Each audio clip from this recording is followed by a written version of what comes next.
It's The Franklin Show, live from Franklin, with America's favorite adopted pup, Franklin Delano Roosevelt Lloyd Wright Sinatra Seltzer, and his friend and favorite dog adopter, Michael Seltzer. I'm your announcer, the scariest Count Scary. And now, here's Franklin. And thank you to my fabulous band and to this audience for being here, all of you standing outside in the rain and being so patient. You'll be rewarded. Everybody in the studio audience is going to get a paw print from Franklin just for being here. That's right, thank you, all of you. A paw print from Franklin, a collectible indeed. We have a great show for you once again. We are excited about it, and we will start the show right after this. Love is a lesson that doesn't end. It knows no conditions, so you better buckle in. Love keeps you on your toes. It never stops, only grows. Love isn't easy, it's a commitment, especially when they're being their most resistant.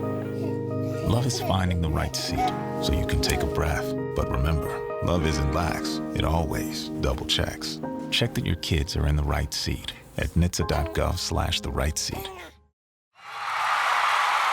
So, ladies and gentlemen, welcome back. It's great to be here, and I am so pleased and so privileged to be with one of my absolute favorite icons in broadcasting. A man who I've known for many years, and you have too, and probably longer than you even realize. Ladies and gentlemen, Mr. Tom Ryan. And hello to you, Michael. And welcome to the Franklin Show. Franklin is right here by my side. You know, he recently had some surgery, and he's being told to take it easy. Oh. So we're calling this medical leave for Frank. Well, does he have a good medical plan? He does. I'm telling you, man, I have Lemonade Insurance, and I will tout this to the rooftops. They have been so great. And I know people often say, oh, pet insurance, like a lot of things, they never pay for anything. Well, I got to tell you, they have been spectacular. And my wife and I found an incredible emergency vet here in Arizona, which is where we are. And I'm going to sing their praises, but that's for another show. Sure. This is a tribute to you, my friend. And I want to go back in time, in the Wayback Machine, and talk about the earliest stages of your career. And I'm thinking going back to what, 1965? 62. Was it 62? Okay. Well, in 1962, when I left the University of Detroit, I wanted to be in radio. I wanted to be a play-by-play guy. That's what I always wanted when I was a kid. I used to watch the Tigers on TV and turn the sound down and do play-by-play. And so that's what I really wanted to do. So when I left college, I had to leave because of illness. They were sick of me. And there you go. And so I went over to WKMH. Yeah. And to apply just for anything. Right. And I'm sitting there in the waiting room, and I was dating this girl, and her dad walks in, and he says to me, "What are you doing here?" And I said, "Well, I'm applying for a job. I want to get into radio." Well, he was the general sales manager. I never realized that. And of course, 15 minutes later, I was hired. And who was he? I don't remember if I know this story. Anyway, so I was hired at a very high position. I was the mail boy, probably the lowest rung of the ladder in radio you can be. So right. I got a job there. Frank Maruca, if you remember that name, was the program director. Sure do. Robin Seymour was doing mornings. Yep. And I would drive the company van downtown every day to pick up the mail. Then I would go to different advertising agencies to pick up commercials, bring them back to the station. Right. And I had access to some of the studios. So at night when I was off work, I'd practice. I'd go into the studio and pretend DJ. And so that was in 62. Now in 63, in October, we changed to Keener. Yep. It was Halloween night. And all-day broadcast in October of 63. was horror stories. Isn't that on? Here I am on Halloween and practically made my career out of Halloween. But so that happened. Well, you are dressed like a pumpkin right now. I It am, looks aren't to I? me. Well, that's fitting. Yeah, isn't it? So then, a couple of years go by and I get into the production department at Keener, making commercials, putting them together and stuff like that. And then in 65, Dick Burton came. Yep. And they actually hired him to do mornings, and he didn't want it. He said, I don't want, no. He was coming from Cincinnati, and he said, I don't want to do morning. Oh, no. I want to do some other shift. So they gave him 10 to 2. Right. And then they hired me to make extra money. They said, we want you to answer the phones from 9 to 10, or 10 to 11, take requests. And Dick loved to put people on the air. I mean, that was the best thing about him. He Right. could talk to people and he was funny. So I would say to him, because the switchboard was directly across from the studio, and he left the door open all the time. And I'd say, hey, line 3, take that one first. And it'd be some guy, and stuff. Well, there would be nights when it was slow. And, we were a rock station at the time. And so I'd get on the line and I'd say, take line 2. And it would be me. And I would say, hey, Mr. Burton, how y'all doing? And I just make up with something. I'm Eddie from Taylor. And well, after a couple of times, he figured it out. So that was in, let's see, in 65. And then in August, they fired Swingin' Sweeney, who was the Right. morning guy. Right. And they moved Dick to mornings. And Dick said, I want the kid on the switchboard with me. So Tom from Taylor, or wherever you were from. Yeah. Eddie from Taylor. Anyway. Eddie from Taylor. So then I moved to the mornings with Dick. And I worked with him all the time and did all the voices. It was just the two of us. Yeah. And it was, I have to tell you, Michael, it was a labor of love. I mean, I never had so much fun because we would, we'd get off the air at 10 o'clock. We'd edit phone calls and stuff like that and go to lunch. And then we would plan the next day's show. So then Dick gets a job offer from WBAL in Baltimore. And he then leaves and goes to Baltimore, but I wasn't included in the plans.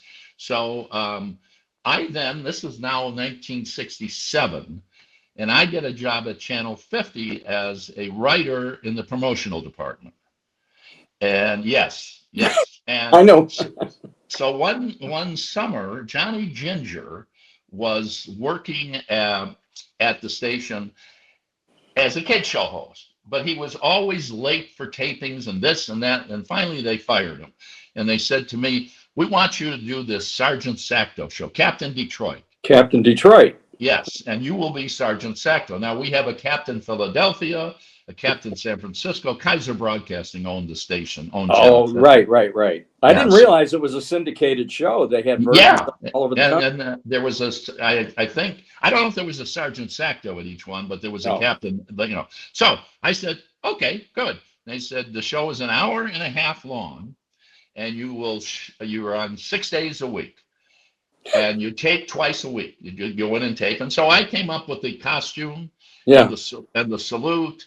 And cable was just making it big in those days. And so we had a lot of college kids, like up at Central Michigan, watching the show. Because I kind of made it for kids, but I kind of added a little, I had Grandpa Sacto, that was a voice I did. Yep. So we went on for 3 years and did it. And as a matter of fact, a year later, after I started, Dick came back to Detroit. He got fired, as you recall, at WBAL for, as they said, insulting Spiro Agnew, which was one of the funniest stories I ever heard, because as Dick told me, he said he would make fun of Spiro. He was the governor of New York.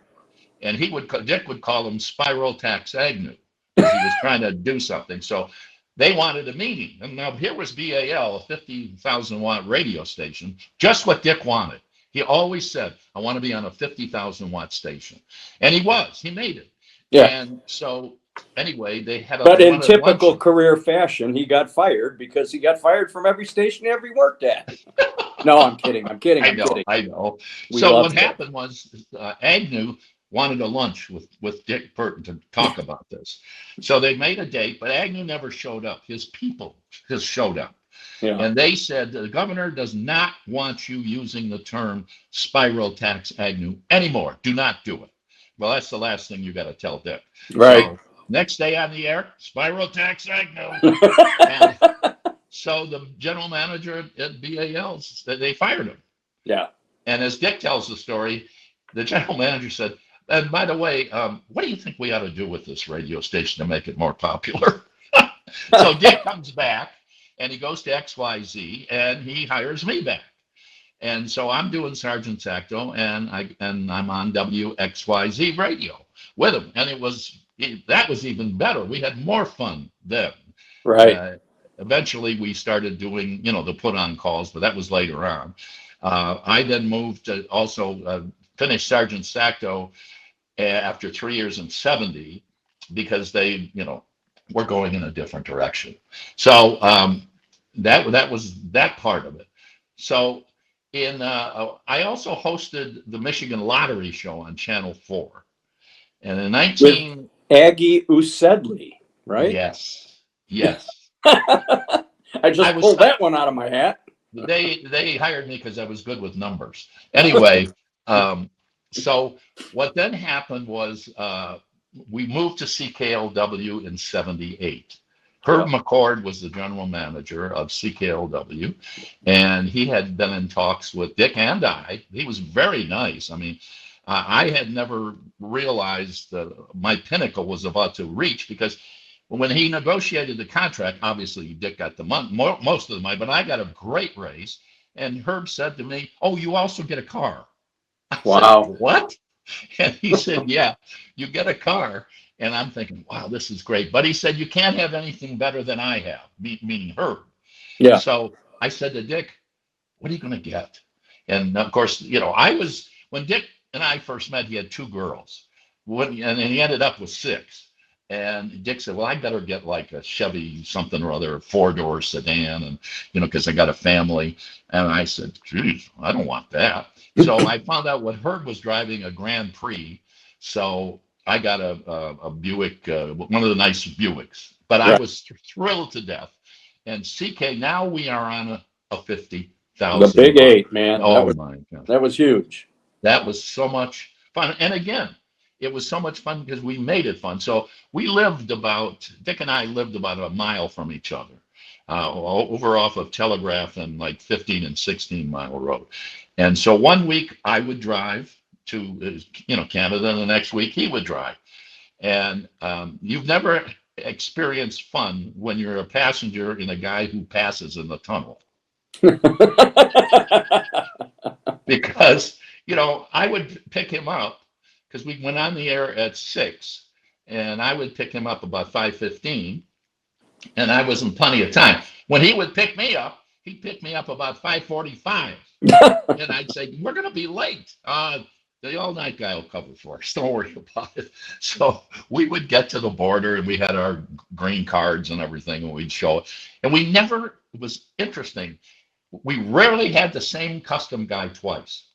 I mean, you'd think after doing this for as many years as we were at CK, I think it was 6, you'd think we'd get the same person. They just wave you through. No, they got to look at the papers. Anyway. Wow. So that was really the CKLW days were really great because you reach so far away, especially in the morning. In the summertime when the pattern change didn't happen till later, you'd get calls from Pennsylvania. And, it was great. Yeah, and you guys were just killing it back then. I mean, CKLW was the powerhouse radio station, and you guys were the morning team. Herb McCord was a great guy. I loved him. Yes. I knew him very well. He was such a genius, and he was so much fun. I mean, so it was a great hire. And now you did not have to deal with the mail at that point. You had graduated. I used to get mail. Yes, you did. No, I know you guys were great. All right, so then Yeah. eventually Dick decides to leave CKLW, Yes. and you decided to stay on and continue to do the mornings, right? Yes, I did. And what happened was, oh, I forget the guy's name who was general manager of Cozy. Um, anyway, I met with him. Dick was meeting with him. We knew that Dick was going to leave, and it was where was he going to go?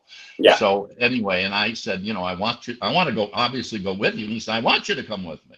And he said, I met with this general manager, and he said to me, well, don't ask for the moon. It's already been taken. Hmm. I said, you've already signed him? And he said, I'm not going to comment on that. But he offered me money wise. You know, Yeah. I thought, oh boy, this is going to be great. He Right. offered me a little bit more than what I was making at CKLW. And so, you know, I was really disappointed. And then Hmm.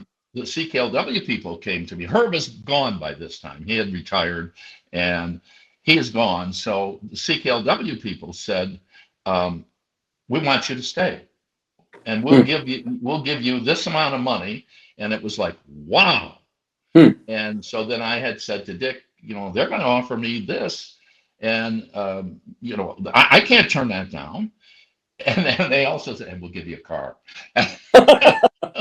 I said, how about a camper? Anyway, so Tom Delisle, who was a brilliant, brilliant writer, and he worked for the Free Press, and he worked with Dick and I when we were at Keener and XY, especially XYZ.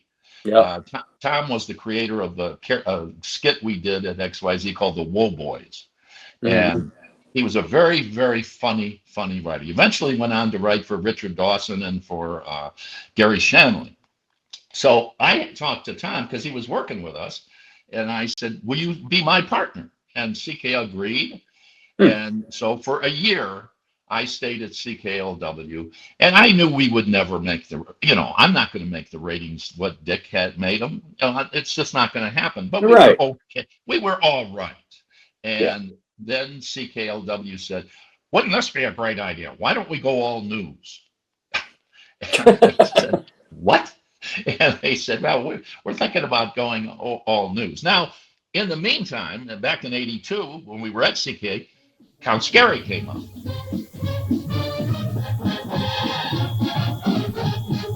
Let's go, Count!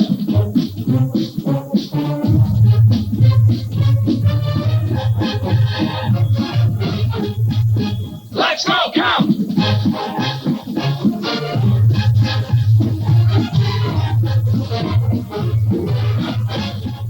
Let's go, Count!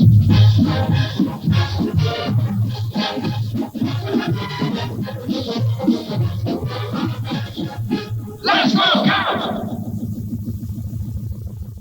And Count Scary was the brainchild of both myself and Tom Delisle.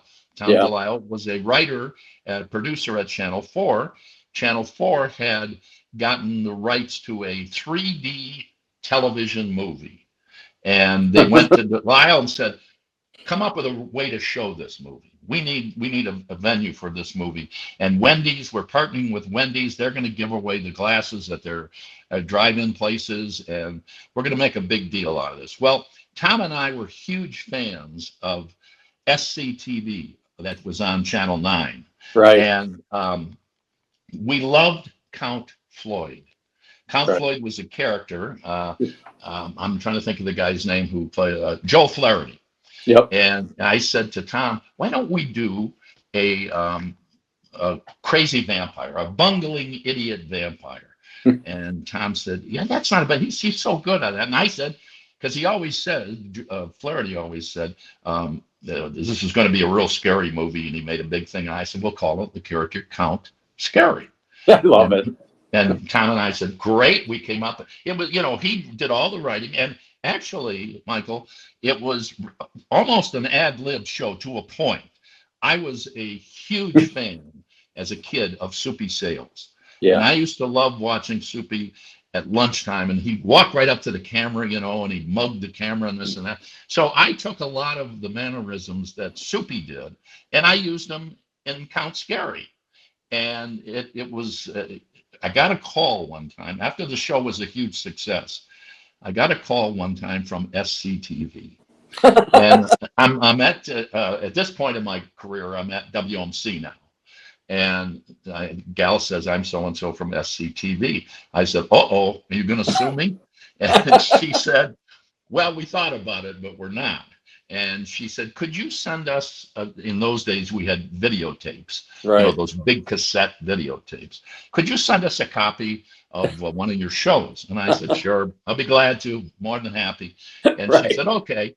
And I say to her, well, what I always say, and she said, what's that? I said, imitation is the sincerest form of flarity. Ah, very good. So anyway, then we just continued on doing the show, and I was now the morning guy at WMC Radio. Well, wait a minute. How many years did you do Count Scary? Because I know there were a number of years and specials, right? Oh yeah, Count Scary was just a couple times a year.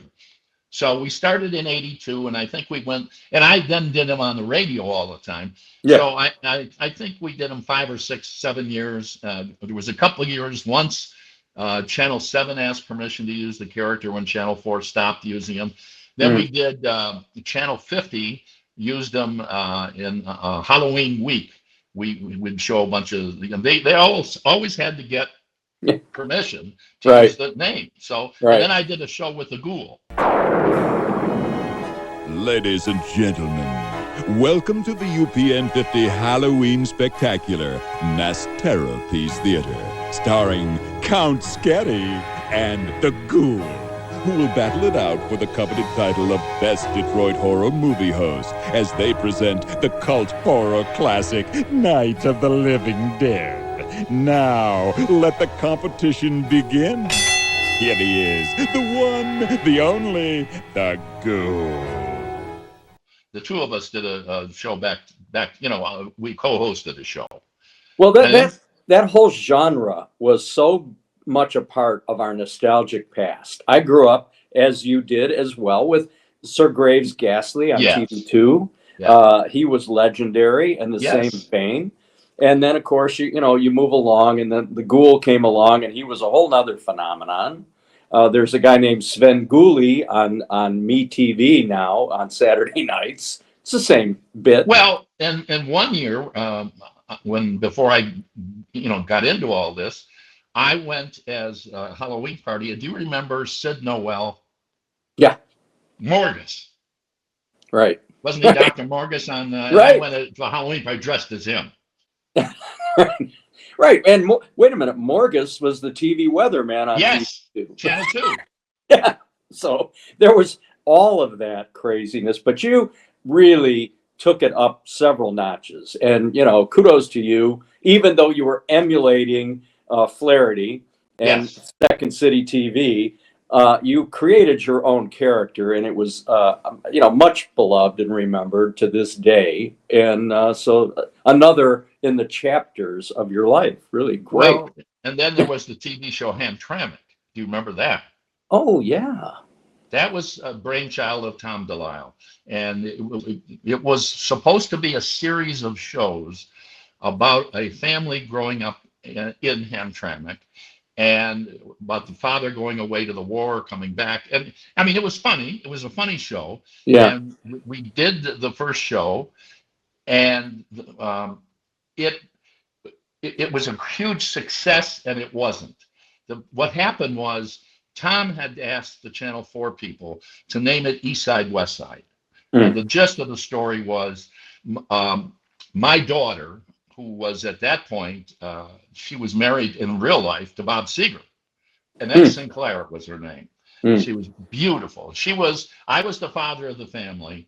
I had a daughter getting married and a teenage son and a wife. And I was all in a tither because my daughter was marrying a guy from, as the father said, a town with two names, Farmington Hills. Two names, a town with two names. And and it was the whole thing about weddings, a Polish wedding. But the Channel 4 insisted we call it Hamtramck. Yeah. Well, during the taping of the show, We even had the mayor come out when we were doing the reception filming. He came out, laughed, and everything. Then when the show aired, all the people of Hamtramck got cheesed. They were, you're making fun of us. Well, we were making fun of any wedding. It Right. was you saw at the wedding, you saw Oh, women taking centerpieces and putting them in their purses and stuff like that, and they got all mad at it. And so Channel 4 at that point, they buckled. They said, "Oh, well, we're sorry. We're so sorry." And it hit the press like crazy, and people complaining, and other people saying it was the funniest show they ever. And the bottom line, Michael, at the end of the year, we won the Emmy for the best show. wow. So But early stage political correctness killed the yes, deal, right? yes. Oh, God. I didn't remember that story. That's a good one. Yeah, and it's, speaking of political correctness, I'll tell you a cute story. Well, you decide if it's cute. When Dick and I were working together, I think it was at XYZ, we had a gay character that we used all the time. His name was Lance Sweetfeet. Now, you can't do that today, but you could back then. And Lance, Dick would call on me every once in a while and, he'd say, "Hey, Lance, what's going on?" And I would say, "Guess what? I just got a job with the Detroit Lions and I'm the towel boy." And so we made a big deal about that. Right. So one Monday morning, I was answering the phones at XYZ, and I pick up the phone and I said, "Dick Burton show." "Yeah, this is Coach Monty Clark." I said, "Yeah, right." He said, "No, it really is." And I recognized his voice by now. And he said, "I'd like to talk to Dick." And I said, "Oh, okay, hold on." So what we did in those days was we would record calls while the music was playing. And Right. I said to Dick, "Monty Clark's on the phone." And he said, "Okay, roll the tape, roll the tape." And so Dick says, "Morning, WXYZ. Dick, Monty Clark. Oh, Coach, what a great game yesterday. You beat the 49ers." Then he says, "That's not why I'm calling. I want to speak to Lance Sweetfeet." And I go on the phone and I say, "Oh, Mr. Clark, Coach Clark, what a great game yesterday." He says, "That's enough, Lance. I got a bone to pick with you." And I said, "Oh, what is it?" "You got to stop snapping the players with wet towels." I said, "But they won." And he said, "Yeah, you got to." It was hysterical. That is. For him to call us with that. But again, you can't do characters like that anymore. Oh, So I don't know. I think you can. I think people are. I on mean, cable. yeah, right. But all right, so that was great. Now, at this point, you're at OMC doing mornings. Yes. Yeah, Okay. I'm at ONC doing mornings. And I was lucky enough. Mindy, right? Matt Of named Mindy. course, your Okay. Well, illustrious producer, she was Mindy my Markle. producer. Yeah. God And bless her. and eventually we made her my partner. She was Matt named Mindy. Right. She was hysterical. Very, very funny. She is hysterical. I Yes. love her. Yeah. So now I'm in '84. I took over the mornings at WMC, and in '89 they fired me. I was doing the mornings, and I was called in, and I was having a ball. I mean, we were obviously competing with Dick, but I was doing fairly well. Yeah. Our ratings were 35, 54 were pretty good, in the top 5. He was not, he and JP were 1 and 2 and all that other stuff. But they called me in. They said, "Well, we just don't feel that we're going in a different direction." I said, "Where? Down?" Yeah. Which direction is that? East, west, north, south, what? So that was a huge shock to me Yeah. in '84. And no, not '84. I'm sorry. I'm looking at a note here. In '89, I get fired in September of '89. So they took my producer, not Mindy, but a guy named Tom McGinty, and Kevin O'Neill took over for me. I always felt they were plotting, but I don't think they were. Anyway, so they took over. And they lasted till January. And Mindy would tell me, she then went back to being a secretary at the station. She would tell me, "Oh, you should hear the arguments they're having with the program director after the show goes off the air. They're yelling at each other." So Kevin O'Neill says, "I'm out of here. I'm leaving." Wise man. And they said, "You can't leave. You have a non-compete." He said, "I don't care. I'm done. I'm done." So the morning show disappears. They call me. And Lee Baker was the general manager. And in January of 90, so September of 89, I get fired. In January of 90, she calls me, we have to have lunch. I said, okay. And so we meet and we have lunch. And she said, we made a mistake. We should never have fired you. And we want you back. And I said, oh, well, this sounds good. Mm-hmm. and I forget who the program director was at the time. Anyway, I said, is he going to be there? And she said, well, yes. I said, well, I'm not coming back. I mean, he fired me. Of course, I didn't say, and you okayed it, but Yeah. I said, he fired me. Why do I want to work for a guy who I have no trust in? And she said, okay, we'll get rid of him. Wow. So they did. They got Wow. and they hired me back to do mornings. And that was in January of 90 that I go back to WOMC. And then now here's my favorite part. In 91, I get a call from the guy who's the head of the parade company. And he says to me, we're looking for a new Santa Claus in this Thanksgiving parade. I said, and you're calling me? I said, why? He said, well, your producer at Channel 4, who does your Count Scary shows, thinks you would be good. You'd be good. But we're also interviewing about 20, 30 other people. Yeah. I said, he said, can I come out and see you? And I said, yeah. He came out to WMC, he saw me, and we talked. And he said, okay, all right, I'll get back to you, blah, blah, blah. So about 3 weeks later, he calls me back and he said, well, we've narrowed it down to 5 people. You're one of them. I said, you have to be kidding. Now, the most elated person in the globe, on the globe, is my wife, who is a Christmas freak. She has loved Christmas. I mean, that's her biggest house. And she, at this point, is working at Disney. And Joan had an illustrious career. Oh, let's remember your yes. beloved wife, Joan, and she was a buyer at Hudson's, at Lord and Taylor, and Taylor. She was now the head of all merchandising at Disney, and we commuted back and forth from Orlando. Yeah. And she said, oh my God, you're going to be sad. I said, I'm not going to be, I'm just auditioning. And she said, oh no, you'll get it. I said, oh, okay, fine. So the guy calls me back and says, would you come down to the parade company some evening after? And now by this time, I was doing afternoons because Dick came to OMC. Right, so you're riding home with Ryan. Yes. Riding home with Ryan. So I go down to the parade company and they dress me up as Santa.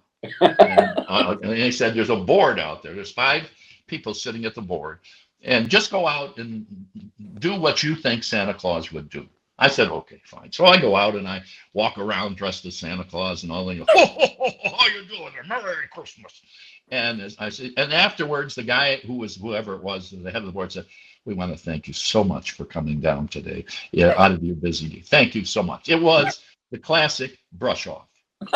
So I get in the car and I call my wife and I tell her and I said, don't get your hopes up. A week later, he calls me back. He said, the job is yours. We made a mistake. we hired Kevin O'Neill. Kevin's a good guy, so don't get me wrong. But I think when I said, if you don't hire me, you'll be cold in your stocking at Christmas. But maybe that made a difference. I don't know. But anyway, I got hired, and for 20 years, I was Santa in the Thanksgiving parade. That's another chapter in your life that I didn't remember. I mean, so I'm glad you brought that one up. So then, so I was now Santa, and I was 20 now years. Doing Riding Home with Ryan. And then I was also, I have a side job that I'm a PA and a professional public address announcer. Yes, you are. I've been doing the University of Detroit basketball PA. This is my 59th year. I'm still doing it. And I did the Lions for 3 years, which was a ball. I used to fill in for the Pistons. Anyway, so then 2007 comes along and my career ends for good. I mean, I had been at OMC for 23 years. I had a great career. I remember a quote, something, I can't remember the exact quote, from Dick Van Dyke, who said, if you find a job that you love to do and you can't wait to get to work, stay with it. Even if you don't make a lot of money, he said, stay with it, because they come along so very few times that he said, I made a lot of money as a movie star, but he said, if I didn't make a lot of money and I was still doing movies and it wasn't a big, he said, I still would have done it. And I always, when I would go to high schools on career day, I would speak to, they'd say, okay, you know, they have always had career days, had a police officer, a fireman, a doctor, a lawyer. And I would go as entertainment, as a TV and radio. Right. And the first thing I'd walk into a classroom, and there'd be about 30 kids there. They all wanted to be, you know, disc jockeys or movie stars or whatever, get Right. into television. And I'd say, how many of you have parents who both work and one of them doesn't like what they do? And half the class would raise their hand. Yeah, yeah. I said, look, you're in high school. You'll have 10, 12 jobs before you settle down, maybe get married. You'll know it when you find the one that you want. But remember, we all can't be baseball star athletes, you know, professional athletes. We all can't be movie stars. You know, we need plumbers, electricians, and things like that. And I said, 1 year in college, I worked for a guy in landscaping. I cut grass. And that guy, he was my buddy. His dad owned the company. He ended up owning a huge landscaping company and made millions. So you can have a great career and not be glamorous. Right. But you can, you know, and that's just kind of the way I talk to kids and said, you know, you'll find something. Well, you and I are fortunate to have been in an industry that we loved. I loved being in marketing in the 70s and the 80s and the 90s. And I had a great company with great clients and employees who worked for me loyally for decades. And it also gave me the opportunity to befriend all of my broadcast heroes like yourself. Sure. And we started the Detroit radio reunions in 1988, which continued to this day. And I never had a day that I considered was work, including what I'm doing now, which is so much fun, doing the Franklin Show and talking to the people that I respect and revere that have had illustrious careers in various forms of performance and entertainment. But you're one of my favorite guys. I love when you come to our lunches. You're always welcome to join us, and we've enjoyed so many great stories over the years. Well, you know, I can leave you with two stories. One happened when I was at ONC. I was lucky enough, they worked a deal there where the Academy Awards and the Emmy Awards, I could go out to California and be there for the awards and do my show. And it involved, at the Academy Awards and at the Emmy Awards, when a person wins, they go to 3 tents out behind the big, you know, theater where they get the award. There's a movie tent, there's a television tent, and there's a radio tent. And each presenter goes into the movie tent, and they, you know, well, I'd like to present, you know, Sophia Loren, who just went, and you can ask her questions. Well, at the radio tent, you had all of the people from different stations around the country, me being one. We were all hooked into the main microphone. And so when the presenter would walk in, you'd see them, and then they would walk up to the microphone, and you'd hit your cassette recorder, and you'd start recording them. And they'd say, okay, here is, they won the Academy Award for this and that. And they'd get up and answer questions. Well, so I'm standing there waiting for the next person to come in, and I see Tom Selleck was a presenter. And he walks in, and I knew he had a lady manager. And I see this woman standing next to her, and I walk over to her and I said, "Are you Tom Selleck's manager?" And she said, "Yes." And I said, "Well, I'm doing a broadcast back to Detroit. It's going to be taped, and we play it tomorrow. And would I be able to interview Tom for just about 5 minutes? Because he's a Detroiter and this." And she said, "Well, I'll let you. Where are you?" And I said, "I'm over at table 6. And she said, "Okay." So a couple of minutes later, in walks Selleck, and she brings him over. And he said, "I understand you're from Detroit." I said, "Yes." "Oh my God, I'm thrilled." I'm like, "Oh my God, I got Tom Selleck." So anyway, we stand there and I start the tape rolling, and I'm talking to him. So right in the middle of my interview, Howard Stern walks in with his cameras rolling, and he walks right between Selleck and I, and he says, "I'm here with Tom Selleck, you know, Magnum PI fame." And Selleck looks at him. He says, "Excuse me? I'm doing an interview with this guy. Would you mind stepping out of the way?" Wow. And Stern looks at him and looks at me, and Selleck says, "Come on, let's go over here where we can have some privacy." Oh, man. And I was like, wow, this was Yeah. cool. So, I had a lot of great, things happen. So I'm very happy with my career. My career was wonderful. If it wasn't for Dick, I mean, I would never have achieved what I did, because he was a great mentor and he taught me so many things about, Right. radio. I never had the clout he had. I mean, I couldn't walk in and say, "If you don't do this, I'm leaving." I'd say, "Well, all right, goodbye." Yeah.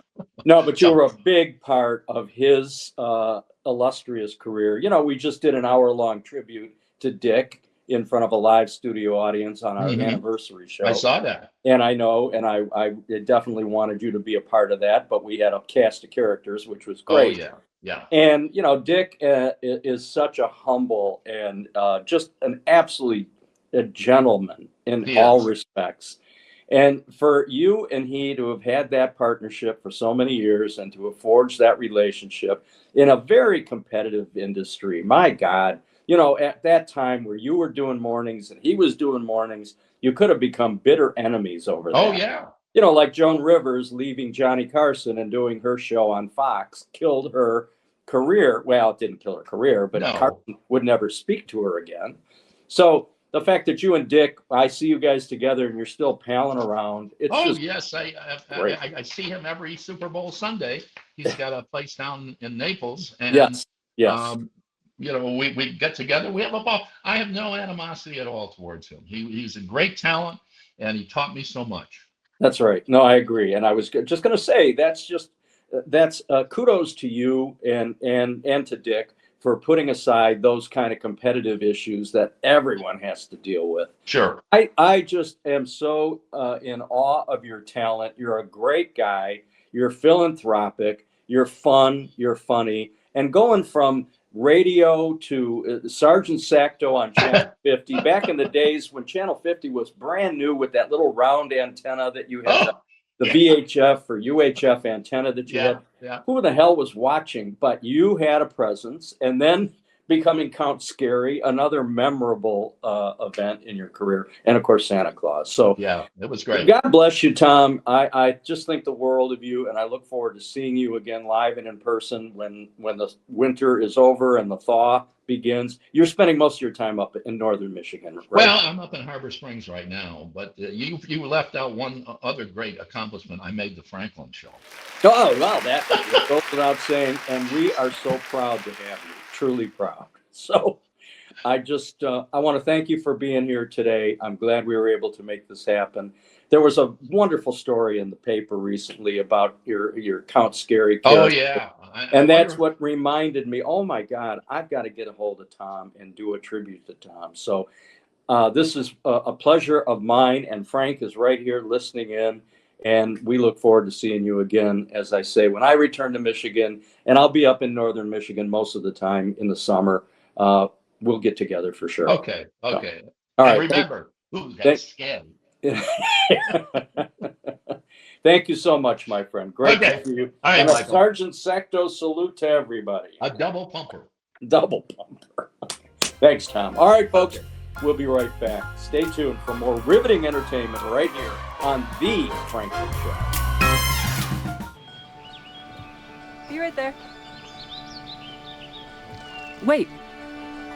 Use the shovel and bucket of water, remember? Drown, stir, drown, feel. Then make sure it's cool. Where'd you learn that? SmokeyBear.com. Brushed up on some tips before we left. Don't want to start a wildfire, right?